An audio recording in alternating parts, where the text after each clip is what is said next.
নমস্কাৰ মই ঋতুস্মিন শৰ্মা 2021 চনৰ নিৰ্বাচন ধৰ্মৰ নামত হ'ব নেকি 2021 চনৰ নিৰ্বাচন যে আসলতে হিন্দু আৰু মুছলমানৰ নামত হ'ব তাৰ স্পষ্ট আভাস ইতিমধ্যে পোৱা গৈছে কংগ্ৰেছ আৰু AIDFৰ মিত্ৰজোঁটৰ লক্ষ্য হ'ব এটাও যাতে সংখ্যালঘুৰ ভোট বিভাজিত নহয় আৰু অগপ আৰু বিজেপিৰ মূল মন্ত্ৰ হ'ব এটাও হিন্দু ভোট যাতে ইফাল সিফাল হ'ব নোৱাৰে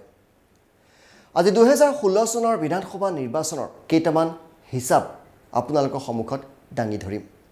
আপুনি বুজি উঠিব যে কংগ্ৰেছ আৰু AUDFৰ মিত্ৰতা যদি হয় বিজেপিৰ বাবে প্ৰত্যাহ্বান থিয় কৰাব পাৰে আনকি বিজেপিৰ সভাপতি ৰঞ্জিত দাসো যদি পৰাজিত হয় তেতিয়াও আচৰিত হ'বলগীয়া একো নাথাকিব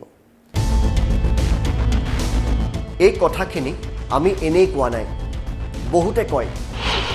AIDFৰ কাৰণে 2016ত বিজেপি জিকিছিল অতি কমেও 15-20টা সমষ্টিত AIDFে জিকাইছিল বিজেপিক কংগ্ৰেছৰ সংখ্যালঘুৰ ভোট দুভাগ কৰিছিল AIDFে কংগ্ৰেছে একাধিক সমষ্টিত পৰাজিত হ'ল কেৱল AIDFৰ বাবে 2016ত হিন্দু ভোট একত্ৰিতভাৱে লাভ কৰিলে বিজেপিয়ে কিন্তু মুছলমান ভোট ভাগ ভাগ হ'ল কংগ্ৰেছ আৰু AIDFৰ মাজত কিন্তু এইবাৰ সমীকৰণ সলনি হ'ব পাৰে কংগ্ৰেছ আৰু AUDFৰ মিত্ৰতা হ'ব যি সমষ্টিত কংগ্ৰেছে প্ৰাৰ্থী দিব তাত AUDFে প্ৰাৰ্থী নিদিব য'ত AUDFে প্ৰাৰ্থী দিব সেই সমষ্টিত বহি দিব কংগ্ৰেছে এই মিত্ৰতাৰ ফলত নগাঁও জিলাৰ এটাও সমষ্টি এবাৰ নিজিকিব পাৰে বিজেপি আমি কেইটামান তথ্য আপোনালোকৰ সন্মুখত দাঙি ধৰিছোঁ এবাৰ উভতি যাওঁ আহক 2016 চনৰ নিৰ্বাচনী ফলাফলৰ মাজলৈ প্ৰথমে আহোঁ নগাঁও সদৰ সমষ্টিলৈ নগাঁও সদৰ সমষ্টিত বিজেপিৰ ৰূপক শৰ্মাই মুঠ ভোট লাভ কৰিছিল ৬৬,৭০৬টা ভোট কংগ্ৰেছৰ দুৰ্লভ চামুৱাই লাভ কৰিছিল ৫৩,৪৪২টা ভোট আৰু AIDFৰ কাৰ্তিক সাহাই লাভ কৰিছিল ১৮,০৩৮টা ভোট নগাঁও সমষ্টিত কংগ্ৰেছ আৰু AIDFৰ ভোট যোগ কৰিলে মুঠ ভোট হয় ৮৪,৭৪৪টা আৰু এই সংখ্যা বিজেপিৰ ৰূপক শৰ্মাই লাভ কৰা ভোটতকৈ যথেষ্ট বেছি যদিহে AIDF আৰু কংগ্ৰেছৰ মিত্ৰতা হয় তেন্তে নগাঁৱত বিজেপি এবাৰ পৰাজিত হ'ব পাৰে এইবাৰ আহিছোঁ ৰহা সমষ্টিলৈ ৰহা সমষ্টিত বিজেপিৰ ডিম্বেশ্বৰ দাসে লাভ কৰিছিল ৭৬,৯৪১টা ভোট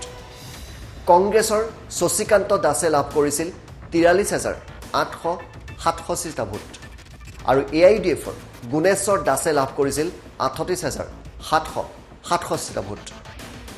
ৰহা সমষ্টিটোতো আপুনি যদি কংগ্ৰেছ আৰু AIDFৰ ভোট যোগ কৰি দিয়ে তেন্তে মুঠ ভোটৰ সংখ্যা হয় ৮২,৬৩৪টা সেই ভোটৰ সংখ্যাও বিজেপিৰ ভোটতকৈ যথেষ্ট বেছি এইবাৰ আহিছোঁ বটদ্ৰৱা সমষ্টিলৈ বিজেপিৰ আঙুৰলতাই ডেকাই লাভ কৰিছিল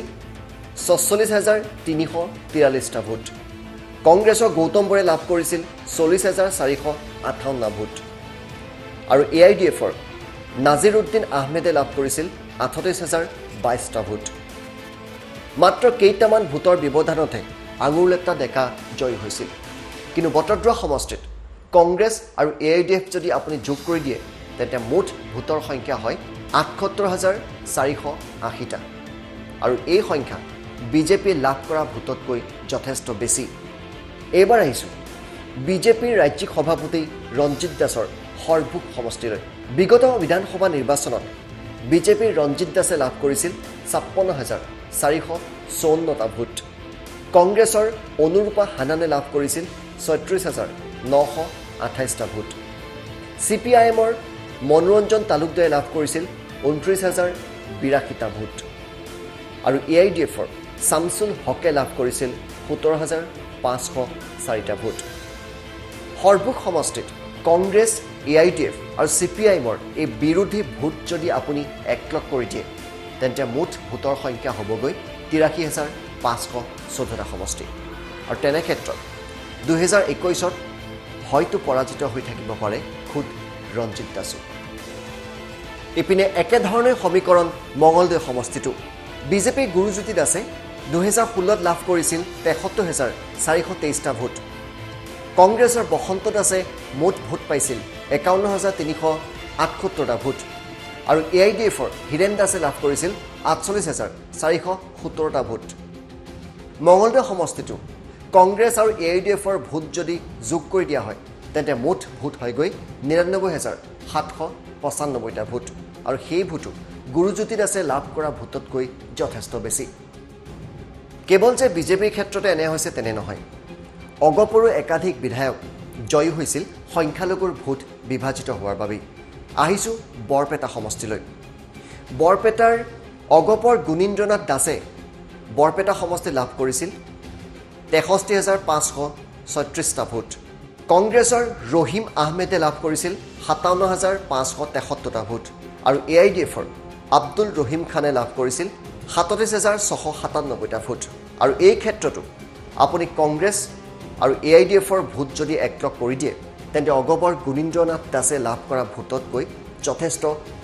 বেছি ভোট আছে এয়া কেইটামান উদাহৰণে আমি দাঙি ধৰিলোঁ এনে আৰু বহু সমষ্টি আছে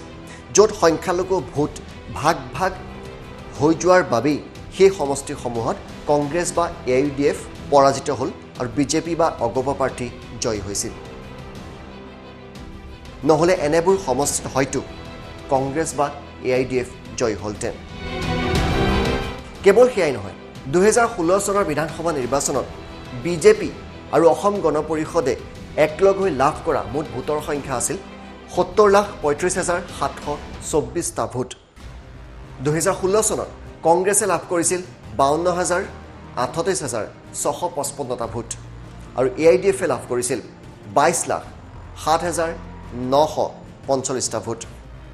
আৰু মুঠ ভোটৰ সংখ্যাও যদি আপুনি যোগ কৰে কংগ্ৰেছ আৰু AIDFে লাভ কৰা মুঠ ভোট বিজেপি আৰু অগপই লাভ কৰা ভোটতকৈ 2016 চনতো যথেষ্ট বেছি আছিল এইবোৰ সমীকৰণ বিজেপি AIDF আৰু কংগ্ৰেছো বুজি উঠিছে সেই মেৰুকৰণৰ ৰাজনীতিয়ে এতিয়া চেকুৰ ধৰিবলৈ আৰম্ভ হৈছে ৰাজ্যখনত কংগ্ৰেছ আৰু AIDFক লাগে সংখ্যালঘুৰ ভোট আৰু বিজেপি অগপক লাগে হিন্দু ভোট সেইবাবে হিমন্তৰ মুখত আৰম্ভ হৈছে এতিয়া ঔৰংগজেবৰ কথা আৰবী ভাষাৰ সপক্ষে যুক্তি আগবঢ়াইছে আজমলে আনকি সৰ্বানন্দ সোণোৱালৰ মুখতো শুনা গৈছে মোগলৰ কথা